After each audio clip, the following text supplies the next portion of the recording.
Hello. आगे अभी हम लोग और सम्स देखेंगे। अभी इसके आगे के जो सम्स है ना वो सारे ऐसे पूरे मिक्स है, इतने कि तुम लोगों को इसे खुद आइडेंटिफाई करना पड़ेगा और इतने कंफ्यूजिंग है ना। तुम बोलोगे कि यार इससे हार्ड सम कर लिया ना, अभी पेपर में मैं खुद ही आइडेंटिफाई कर लूंगा। ये रहा तुम्हारे स्क्रीन के ऊपर सवाल 5 करोड़ के लिए। The electric light bulb of manufacture A is having a mean life time with standard deviation while those of manufacturer B having a mean life with a standard deviation। ठीक है, मतलब दो सैंपल्स दिए हैं, दो स्टैंडर्ड डिविएशन दिए, दो mean दिए, मतलब कुछ तो करना है। स्टेप 1 आइडेंटिफिकेशन का मीन दिया है, स्टैंडर्ड डिविएशन दिया है, मतलब तो हमें ग्राफ बनाना पड़ेगा। इसमें कुछ परम्यूटेशन कॉम्बिनेशन प्रोबेबिलिटी वगैरह कुछ नहीं है। मीन और स्टैंडर्ड डिविएशन से हम लोग नॉर्मल डिस्ट्रीब्यूशन ही कैलकुलेट करते हैं। Step 1 clear. स्टेप 2, तुमने मीन देखा तो तुमने ऐसा दिमाग में सोच लिया कि यार ये मीन का सम है। नहीं, क्वेश्चन पढ़ो, ध्यान से पढ़ो, पूछा क्या है। Random samples of 125 bulbs of each brand are tested. What is the probability that brand A bulbs will have mean life that is at least 1600 more than brand B? अभी के लिए मैंने B को इग्नोर किया। More than brand B मतलब comparison किया हुआ है। मीन में जो भी हमने सम्स देखे थे वो कंपेयर नहीं होते हैं, वहां पर सैंपल होता है, वहां पर मीन होता है। Got it. तो इसको अगर मैंने स्टेटमेंट में लिखा, ये ऐसा है कुछ a minus B is at least 160। ठीक है, वजह एक कि इसमें दो म्यू ए दिया हुआ है, सिग्मा ए दिया हुआ है, म्यू बी दिया हुआ है, सिग्मा बी दिया हुआ है। What is mu A 1400 and standard deviation 200 और 1200 और स्टैंडर्ड डिविएशन 100। ठीक है, ये दो दिया हुआ है।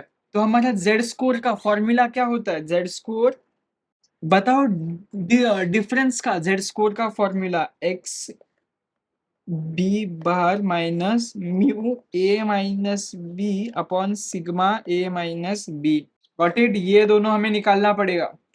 तो what is mu A minus mu B is equals to 1400 minus 1200। Simple है ना, इन दोनों को सब्ट्रैक्ट करो, म्यू का कुछ फॉर्मूला नहीं है। तो व्हाट इज 1400, ये 200 के आसपास आ रहा है।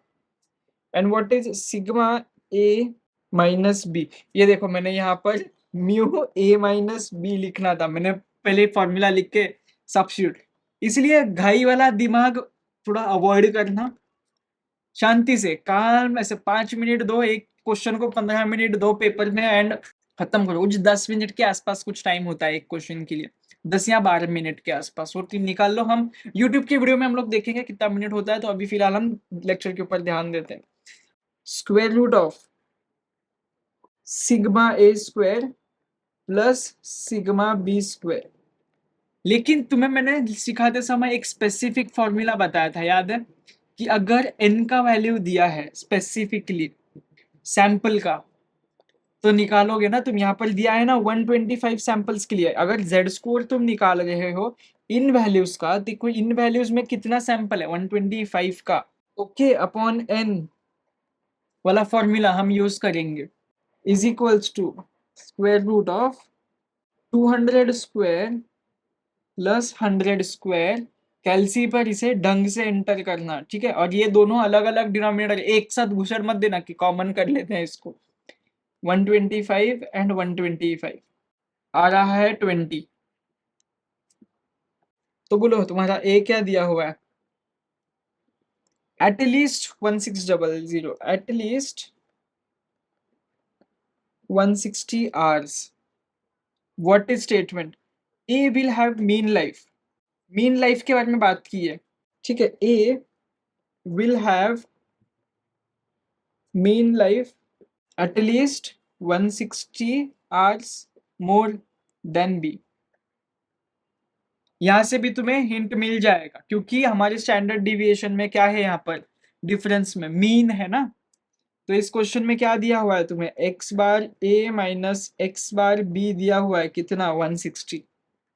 तो तुम्हारा फर्स्ट पार्ट अभी सॉल्व करो। एट लीस्ट के लिए z score is equals to 160। What is mu a minus b? 200 upon standard deviation is 20, तो ये आ रहा है -2। ओके, मैं इसे थोड़ा सा सजा लेता हूँ अभी, एक सेकेंड। तुम्हें बी क्या दिया है, बी भी साइड में ही लिख लेते हैं हम ड्रॉ करने से पहले। 250 more, mean time 250 hours more than B. एक लाइन हमने छोड़ा नहीं यहाँ पर, ये लो 250h मोर, तो व्हाट इज बी का X A minus X bar B is equals to 250। अब सिमिलरली बी का जेड स्कोर बोलो, ये रहा फॉर्मूला दिख रहा है, बोलो 250 माइनस व्हाट 200 म्यूएस अपॉन 20। अब बस इसको कैल्सी पे निकालो, ये लो इन दोनों के बीच में एक लाइन, ताकि कंफ्यूज ना हो। अब दोनों को ड्रॉ करो, ये रहा ये इसका ग्राफ और ये रहा ये इसका ग्राफ, ये 0 ये 0, ये -2 यहाँ आ रहा है, और इसका क्या आ रहा है, इसका तो हमने निकाला ही नहीं, रुको मुझे निकालने दो इसका। 2.5, ओके 2.5 यहाँ पर आ रहा है, तो अभी इसको सजाओ, मोर बोला है ना, तो ये 2.5 यहाँ जाएगा। एटलीस्ट टू का मतलब क्या होता है, एटलीस्ट वर्ड का मतलब समझो, एटलीस्ट मतलब उतना या उससे बड़ा।